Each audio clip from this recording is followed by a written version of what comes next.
కొంతమందికి ప్రతిసారి ఏదో గొడవ అవుతూ ఉంటుంది. అంటే భూముల వల్ల వివాదాలు అవ్వచ్చు, అన్నదమ్ములతో వివాదాలు అవ్వచ్చు, ఆఫీస్లో వివాదాలు అవ్వచ్చు. అంటే ఈ వివాదాలు అధికంగా అవుతున్నాయి, వాటి గొడవలు అవుతున్నాయి అంటే దాని యొక్క అర్థం ఏమిటంటే కుజుడు పాడయ్యాడు. అంటే మేషరాశి కానీ వృశ్చిక రాశి కానీ పాడైంది ఉదాహరణకి, అప్పుడు ఈ వివాదాలు కూడా ఎక్కువ అవుతూ ఉంటాయి, గుర్తుపెట్టుకోండి. మేష వృశ్చిక రాశి. అలాగే ఇందాక మనం చెప్పుకున్నటువంటి రాసుల్లో రవి రాశులు అయినటువంటి సింహరాశి పాడైనా, చంద్రరాశులైన కర్కాటక రాశి పాడైనా కూడా అక్కడ వాటికి కూడా ఎఫెక్ట్ ఉంటుంది. రవిచంద్రుల గురించి మాట్లాడుకున్నాం.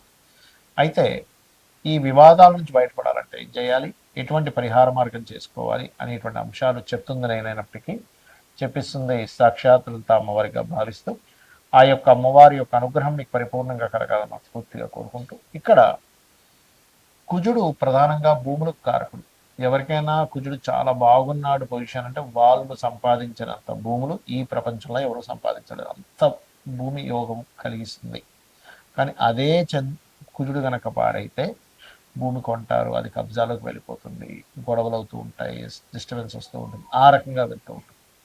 కాబట్టి ఈ భూ సంబంధించినటువంటి విషయంలో గుర్తుపెట్టుకోండి, మీకు గనక ఏదైనా ల్యాండ్ ఇష్యూస్ ఉన్నాయి, ల్యాండ్ రిలేటెడ్ సంబంధించింది ఉంది అన్నప్పుడు ఈ 40 రోజుల పాటు వారాహి అమ్మవారి అష్టోత్తరం చేసుకోండి. సుబ్రహ్మణ్యేశ్వర స్వామి యొక్క నామాన్ని ఓం స్కందాయ నమః అని నామస్మరణ చేయండి. ఖచ్చితంగా 100% మీరు బయటపడగలుగుతారు, గుర్తుపెట్టుకోండి. ఓం స్కందాయ నమః. అలాగే ఈ 40 రోజుల పాటు గోవులకు కాస్త క్యారెట్స్ తినిపిస్తూ ఉండండి. క్యారెట్లు బీట్రూట్స్ తినిపిస్తూ ఉండండి. మరియు మీ యొక్క లగ్నం నుంచి ముఖ్యంగా షష్టమ స్థానం, ఎందుకంటే గొడవలకి షష్టమ స్థానంగా చెప్తూ ఉంటారు, 6వ స్థానం, లేదా ఒక్కోసారి 3వ స్థానం కూడా పాడవుతుంది. అంటే ఒక మాట మాట్లాడాము, లేదా ఒక అగ్రిమెంట్ రాసుకున్నాము, ఆ అగ్రిమెంట్ మూలంగా కావచ్చు, ఆ మాట మాట్లాడడం వల్ల కావచ్చు, కొంత ఇబ్బంది అయింది అనేటువంటి మనం వింటూ ఉంటాం. సో అది. అలాగే మరొక విషయం ఏంటంటే ఇక్కడ గమనించినట్లయితే, ఇక్కడ చిన్న విషయం ఏంటంటే, మీకు ఎప్పుడైనా సరే ఈ భూ సంబంధించినటువంటి విషయాలలో చాలా ఇబ్బందులు కలుగుతున్నాయి అన్నప్పుడు మీ పేరు మీద ఎప్పుడు భూమి తీసుకోకూడదు, మీ ఇంట్లో వాళ్ళ పేర్ల మీద తీసుకోవాలి, గుర్తుపెట్టుకోండి. మరి ఈ 40 రోజుల పాటు చేసేటువంటి సాధనలో ప్రధానంగా ఎర్రటి వస్త్రాలు కట్టుకొని దీక్షలా తీసుకొని చేస్తే చాలా మంచిది. మరియు స్కందుని యొక్క అష్టోత్తరాలు, లేదా ఆంజనేయ స్వామి యొక్క అష్టోత్తరాలు, లేదా నరసింహస్వామి, ఇవన్నీ కాదండి నాకు ప్రత్యేకంగా భూ సంబంధించిన వివాదాలు ఎక్కువగా ఉన్నాయని అనుకున్నప్పుడు మాత్రం మీరు వారాహి అమ్మవారి యొక్క అష్టోత్తరాలు సాయంత్రం సమయంలో చేయండి.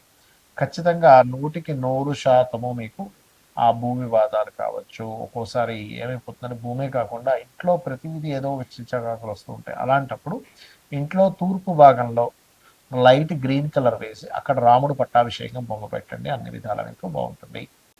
అయితే ఇందులో ఏదైనా మనం పాటించవలసిన ఉంటాయి 40 రోజులు. దీక్షలాగా నేను తీసుకొని ఫలానా ఒక డ్రెస్ కోడ్ పెట్టుకొని ఒక చక్కగా ఒక మాలలాగా వేసుకొని నేను చేస్తాను అంటే మాత్రం ఖచ్చితంగా ఇంక ఈ 40 రోజులు కూడా ఇటువంటి మాంసము అనేటువంటిది ముట్టుకోకూడదు, గుర్తుపెట్టుకోండి. 40 రోజులు దీక్షలా తీసుకుంటా అనుకుంటే కనుక. అలాగే నేల మీద నిద్రపోవడం అనేటువంటిది చేయాలి. జీవిత భాగస్వామితో కాస్త దూరంగా ఉంటూ బ్రహ్మచర్యాన్ని పాటించాలి, గుర్తుపెట్టుకోండి. లేదంటే నేను జనరల్గా చేసుకుంటాను, అలాగే ఎటువంటి డ్రెస్సు అంటే దీక్ష తీసుకున్నప్పుడు మా అయ్యప్ప స్వామి దీక్ష తీసుకున్నప్పుడు ఏదైతే పాటిస్తామో అటువంటివి ఏమీ నేను తీసుకోదలుచుకోలేదు, నాకు చాలా ప్రాబ్లమ్స్ ఉంటాయి అని అనుకునేటువంటి వారు జనరల్గా ఇది పాటించవచ్చు. అయితే ఇందులో ఉదయము సాయంత్రం కనుక చేసినట్లయితే మరింత మంచి ఫలితాలు ఉంటాయి, గుర్తుపెట్టుకోండి ఈ యొక్క ప్రక్రియ విషయంలో. అలాగే మనకి ఈ గ్రహణ సమయము ప్లస్ ఎందుకు చెప్తున్నానంటే, గ్రహణంతో పాటు 17వ తేదీ నుంచి పంచగ్రహ కూటమి కూడా ఏర్పడుతుంది. మనకు ఆల్రెడీ జనవరి మాసంలో ఒకసారి ఏర్పడింది. ఆ రోజు అమావాస్య నాడు మనం హోమం కూడా అందరికీ ఫ్రీగా చేయించాం, ఆ రోజు ప్రకటించాం. మరలా నెక్స్ట్ గ్రహణం వస్తున్నప్పుడు కామాఖ్య శక్తిపీఠంలో 3 హోమాలు ఉంటున్నాయని, గణపతి, లలిత మరియు నవగ్రహ హోమము మరియు చండీ హోమం. ఎవరైనా మీరు ఆ హోమంలో పార్టిసిపేట్ చేయాలనుకుంటే కనుక కింద ఇచ్చిన నెంబర్లో సంప్రదిస్తే కూడా మనం మీకు వివరాలు అందుతాయి. అయితే ఈ 40 రోజులు కూడా ఎవరైనా మనకు ఫలానా సంబంధించిన ఇబ్బంది ఎక్కువగా ఉంది, ఒక్కోసారి ఎలా ఉంటుందంటే 6వ స్థానంలో గనక గ్రహాలు అధికంగా ఉన్నా, లేదా 12వ స్థానంలో అధిక గ్రహాలు ఉన్న, అష్టమంలో గ్రహాలు ఉన్న ఏమవుతుంటుందంటే 6లో ఉన్నప్పుడు ఎంత కాంపిటీషన్ లక్షణాలు ఇస్తాయో, ఎంత వర్కాలిక్గా పర్సన్ ఉంటాడో అదే విధంగా శత్రుత్వాలు కూడా పెరుగుతూ ఉంటాయి. గుర్తుపెట్టుకోండి. శత్రు సంబంధం అంటే 6వ స్థానం, లగ్నం నుంచి 6వ స్థానం శత్రువుని పెంచుతుంది. అది గనక ఆ ఆరో స్థానము ఉదాహరణకి వృచ్చికమో కుంభమో అయిందనుకోండి, నిగూఢమైనటువంటి శత్రువులు మరింత ఎక్కువగా పెరుగుతూ ఉంటారు. కాబట్టి ఆ నిగూఢమైనటువంటి శత్రువులు పెరగకుండా ఉండాలి అని అంటే మీరు చేయవలసింది ఏమిటంటే, ఈ 40 రోజుల పాటు కూడా మీ 6వ అధిపతి ఎవరు, ఈ 6వ స్థానానికి ఉండేటువంటి పోర్ట్ఫోలియో ఎక్కడి నుంచి వచ్చింది, అంటే ఏ గ్రహం ద్వారా ఈ 6వ స్థానం అనేది కనెక్ట్ అయింది అనేటువంటి చూసుకొని, ఏది బలమైన గ్రహం 6వ స్థానంలో ఉన్నటువంటిది, శత్రుత్వాన్ని ఇచ్చే గ్రహం ఏంటో తెలుసుకొని దానికి సంబంధించి దానం ఇస్తూ ఉండాలి. ఈ 40 రోజుల పాటు వీలున్నప్పుడల్లా వారానికి ఒకసారైనా దానం కనుక ఇచ్చినట్లయితే కూడా 6 సార్లు అవుతుంది. మనకి 40 రోజుల్లో తీసుకుంటే ఒక 6 టైమ్స్ కనుక మీరు ఇస్తే కనుక 6 వారాలు లేదా 7 వారాలు ఇచ్చినా పర్లేదు. అప్పుడు మీకు శత్రువులు తగ్గుతారు, రుణాలు తగ్గుతాయి, రోగాలు కూడా తగ్గుతాయి. గుర్తుపెట్టుకోండి. రుణ రోగ శత్రుస్థానం అందులో పర్టికులర్గా శనికి సంబంధించిన కనుక 6వ భావ సంబంధం వచ్చి 6లో కనుకుంటే ఆయన కొంచెం రోగకారకుడు, అంటే 6వ భావాధిపతితో ఉన్న 6వ స్థానం. ఇప్పుడు ఒక్కోసారి ఏమవుతుందంటే రాహుతో ఉన్నప్పుడు డయాగ్నోస్ కూడా అవ్వదు రోగం. అలాంటప్పుడు మీరు రాహుకేతువులకు సంబంధించిన దీపారాధన చేయడం చేసినట్లయితే ఈ 40 రోజులు చాలా చాలా చాలా క్రూషియల్ టైం, అంటే చాలా ఇంపార్టెంట్ ఇదనమాట. గుర్తుపెట్టుకోండి.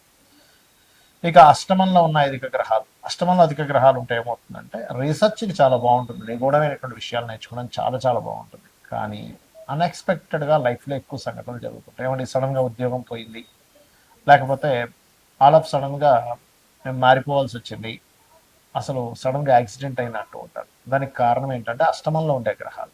అందుకని 40 రోజులు కూడా మీ లగ్నం నుంచి, అంటే మీకు మేషం నుంచి మీనం వరకు మనకు 12 రాసులు ఎలాగో 12 లగ్నాలు ఉంటాయి.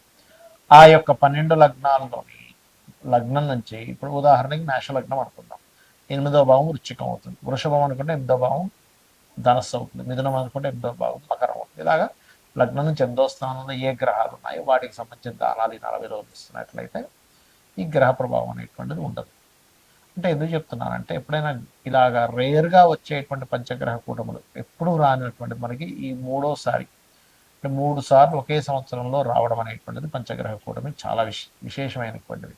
దీనివల్ల మనం చూస్తూనే ఉన్నాం, బయట ఉండేటువంటి పరిస్థితులు, గొడవలు కానివ్వండి, లేకపోతే రకరకాల, అదిగాక సీక్రెట్ సైన్లో జరుగుతుంది కాబట్టి అసలు పెద్ద పెద్ద వాళ్ళందరూ కూడా కొన్ని సీక్రెట్ రిలేటెడ్ సంబంధించిన వాటిలో ఇరుక్కోవడం కూడా జరుగుతుంది. గుర్తుపెట్టుకోండి. అలాగే మరొక విషయం ఏంటంటే ఇక్కడ గమనించినట్లయితే ఈ అష్టమ స్థానంలో గ్రహాలు ఉన్నప్పుడు ఇవి చేయిస్తూ ఉంటే మీకు అలా సడన్గా జరిగే కొన్ని కొన్ని ఆకస్మిక సంఘటనల నుంచి మీరు బయటపడగలుగుతారు చక్కగా. ఇక 12వ స్థానంలో గ్రహాలు ఉన్నాయి ఉదాహరణకి అధికంగా. 12వ స్థానం అంటే ఖర్చులు. చూడండి, ఒకసారి మనకు అనవసర ఖర్చులు అయిపోతుందండి అంటాం, కానీ ఇక్కడ ప్లస్ ఏమిటి, విదేశీ యోగాన్ని కూడా ఇస్తుంది. మరి 12లో అధిక గ్రహాలు ఉన్నప్పుడు మీరు 12వ స్థానంలో ఏ గ్రహాలు ఉన్నాయో వాటికి సంబంధించిన దానాలు ఇవ్వండి. ఎప్పుడూ కూడా మనకి ఖగోళంలో కొన్ని వింతలు విశేషాలు అంటూ ఉంటాం, అంటే గ్రహంతో కూడిన పంచగ్రహ కూటములు ఇలా జరుగుతున్నప్పుడు మన గ్రహాల మీద దాని ప్రభావం ఎక్కువగా పడుతూ ఉంటుంది. అలాంటప్పుడు మీ పర్సనల్ చార్ట్లో ఉండేటువంటి గ్రహాల మీద ప్రభావం తగ్గాలి అంటే ఈ 40 రోజుల్ని ఈ రకంగా మీరు వినియోగించుకోండి, ఖచ్చితంగా మీకు బాగుంటుంది. ఆ యొక్క అమ్మవారి యొక్క అనుగ్రహం కూడా మీకు పరిపూర్ణంగా కలగాలని మనస్ఫూర్తి కోరుకుంటూ శ్రీమాత్రే నమః.